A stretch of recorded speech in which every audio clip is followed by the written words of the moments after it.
You guys were both at the event. You both pretty much did either hands-on or some full reviews in some capacity. So I'm gonna pass it over to, I'll say Ryan first, because you had it as a review, and then I'll pass it over to Damien to give me more the impressions of the event and its coverage. So over to Ryan. What is your take on the 7T Pro? It's just a slightly upgraded 7 Pro. Like, I couldn't tell the difference between the two in my usage. We did lots of testing, internal testing. I can't give exact details, but the 7T Pro did perform better significantly with the battery. Other than that, it just felt like the same phone, to be honest. Which is a good thing, because the 7 Pro is actually a very, very good phone. So I'm not saying it's like extremely boring and bad. I'm just saying if you already had the 7 Pro, the 7T Pro is basically identical.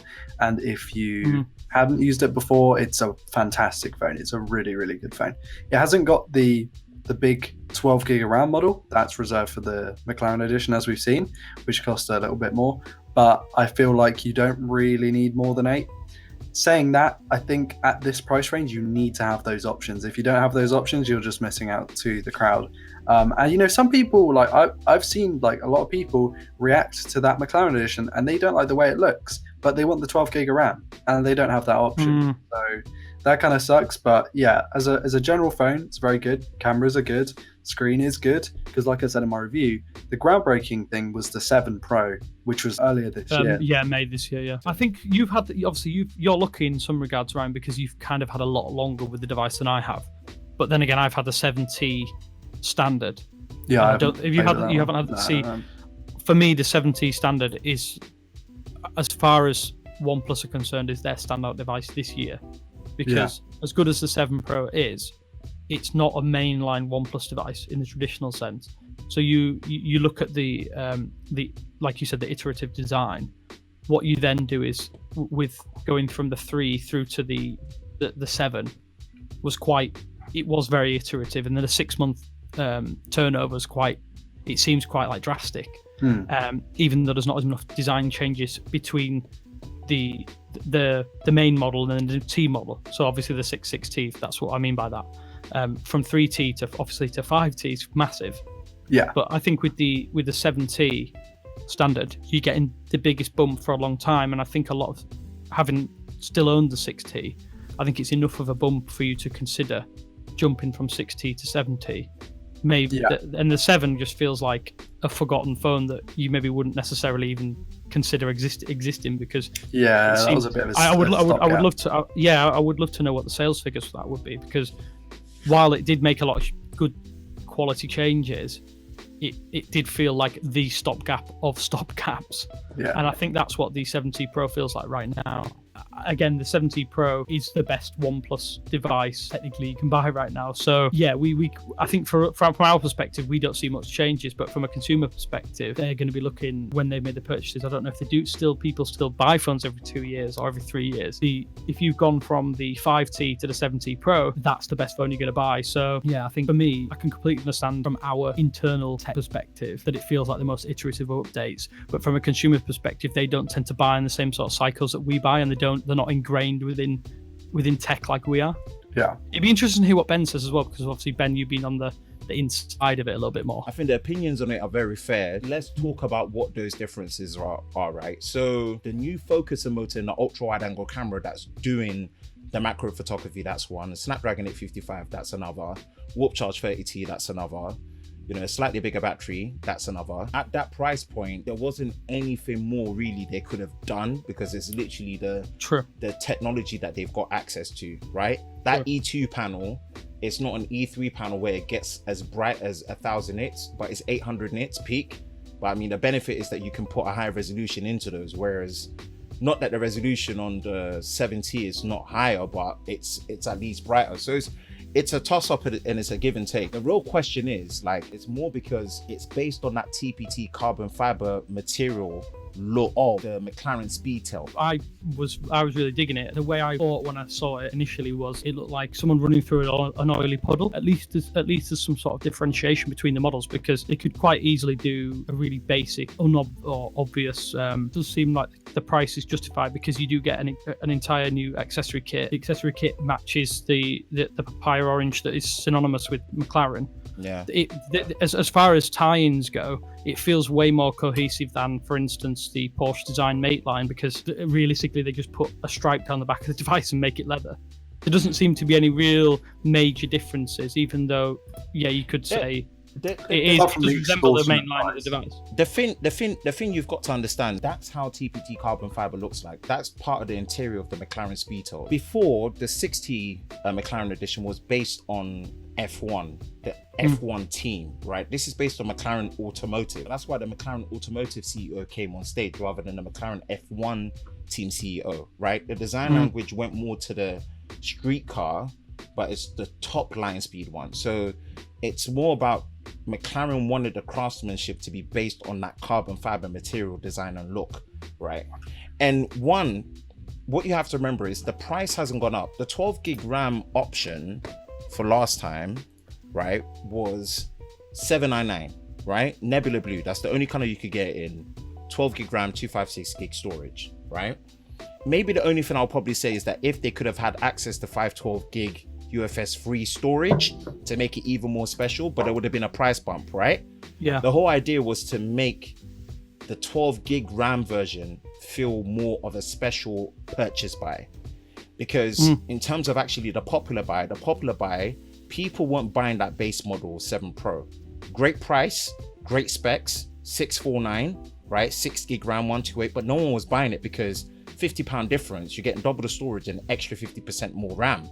You see, so an extra 2 gigabytes of RAM, sorry. So it was a logical purchase. So how they've done it now is they've done it as single SKU. It just eliminates any confusion of which one to buy at what price point, right? So it makes the buying decision easier. And to me, it makes the 12 gig one feel more special when you buy it, that you're getting a proper premium package phone. I get the look might not be for everyone, but it's literally like you're working with someone like McLaren, especially if they're gonna come on stage, bring one of their cars, be as involved, they're gonna wanna get signed off to make sure that things look the part and how it's intended to look. I'll definitely say that now that the price is official, when the 5 and the 5T came out 2 years ago, right, to get the same 8 gig 128, it was the same price at 549 that you're getting the 7T. That's the biggest hero story. It's rare that in 6 months there is such a big improvement from one phone to another, i.e. 7 to 7T. But usually, and Samsung suffers the same problem, probably less of a problem because they differentiate their products the best, even though they do too many products. I think looking at it from 6 months ago, I don't see anyone that should be upgrading from 6 months ago, right? They shouldn't. No, but that's the fact with most devices, isn't it? There isn't going to be very often where you buy something 6 months later. You wouldn't do it with your car unless you have literal money to throw away. And I think that like the whole thing with what I will say about OnePlus as a brand is, and on the Android side of the fence, is that when you buy a OnePlus phone, usually you're getting the longevity that you don't necessarily get with many other Android phones, because the software is so clean. It's not traditionally stock, is it anymore? Because that doesn't really technically exist, but it's as close as what you would consider in air quotes stock to be. And that means that the hardware limitations are less prevalent. And then you kind of, what OnePlus do better than anyone else is really ram as much in as possible, just of everything. So they give you the top tier CPU, they give you as much RAM as humanly possible in tiers that you can afford if you're willing to do it, and it makes it financially viable to buy a phone that's going to last you 4 years. If you're going to do that, I mean, I don't know, it's difficult because I hate the term regular consumer, but you're going to have people who don't buy a new phone every single year. It just doesn't happen.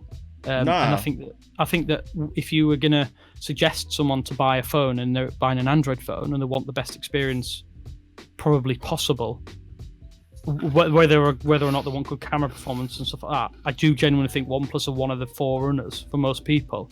Well, are they the most known? No. Arguably that's the case, but I think that they definitely have a. And I noticed it when you go to the keynotes, is that there's definitely a cult-like Apple approach to things, and that's the best way to go about it. in this industry now. The thing is, the fact that they're the first to have Android 10 out of the box with no software updates should be a big indication that they are one of the best at doing it. This is literally the last swan song to flat screen phone. For a flat screen phone to be this good at 549 with practically no compromise. I mean, there's going to be things missing, right? But at this price point, specifically at 549, where with inflation, the price of the phone for the spec that you would buy for the OnePlus 5 and the OnePlus 5T 2 years or more ago, that's the biggest story I want to tell people. The price hasn't gone up. Other manufacturers, their price of their phones have doubled, or at least gone up by 75%. Somehow, OnePlus's main way of how they do phones, which is really the 7T, like what you're saying, this is their standout product. Out of all the products that they brought out this year in particular, even from the 7 series to now, the 7T is the best one, right?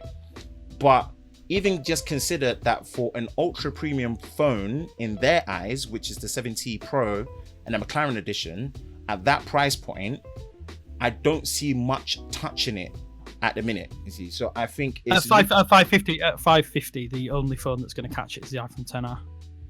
In the public mindset, do you know what I mean? In the public mindset. In the public mindset. But if we look at, if you're looking at what you get for your money, you're not going to. I would suggest that people get the 70.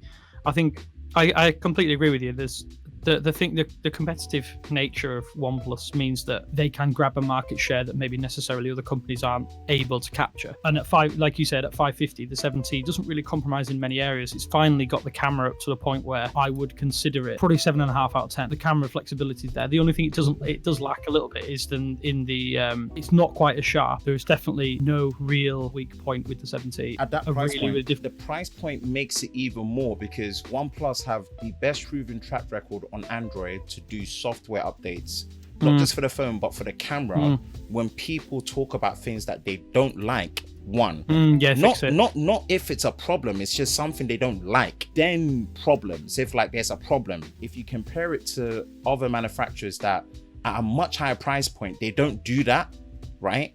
How much more worth is that 549 that you've now spent on the phone over 2 years, over 3 years, over 4 years? Yeah, that's the beauty of the 7T. It's not that it's a perfect product, but it's more for you're buying a phone that is practically two phones in one because it's dual SIM unlocked, right? You can have features on there where you're able to run like 2 apps of the same version, you know, and the software is as clean as you want it to be. It's as well updated as you want it to be. It's the latest, right? And to be honest, it's probably not just based on design, but in terms of the screen itself, is probably one of the best screens you can find in a smartphone in terms of the actual usable things that you'll notice, i.e. the fluid display at 90 hertz, as well as the brighter panel, because most people can't perceive resolution that well. Others can, but most people can't. So then, you know, because it's a high resolution 1080p display, because of the new aspect ratio, it helps it in its favor as well. So, you know, the 7T, now that the price has come out, I just love the phone even more. It's the easiest recommend that you can put out there for anyone to buy a phone that is easy to use but equally powerful. For me, wrapping up, the 7T Pro, I think I'm glad they did it as one SKU, because the 8GB 256 was the only one being purchased, especially in that blue color. Like that's the only one that was selling. All the other colors just weren't selling, which is not a problem. I like the almond one. I would have loved to have had got some time with the almond one. I really like the almond one. I would say is nice. I think probably that's another critique where I feel like maybe they should have done another limited run of the almond color. But the only thing I could probably say to the McLaren one is that the design, I think, is way better, because the previous one was just way too subtle. So the fact that they put more papaya orange and the carbon fiber material, again, it is probably not to everyone's taste, but I think it's better. I think the only thing I would have probably critiqued is the fact that maybe for special edition, the fact that maybe last year, the fact that they couldn't put any more RAM on there to differentiate itself, as in beyond 12 gig, or, you know, even faster charging at maybe 40 watts or 45 watts. I feel like maybe they should have pushed a bit harder to put 512 in there. And not because you need 512, but it's just like it's an even more differentiator, you know. Yeah, that's probably it justifies the price that tiny bit more. Yeah, I still think for £800. Oh mate, come on, it's a very, very good. That's probably my only critique, that I wish maybe they would have just put double the storage in there at 512, just so it's like, yeah, you know.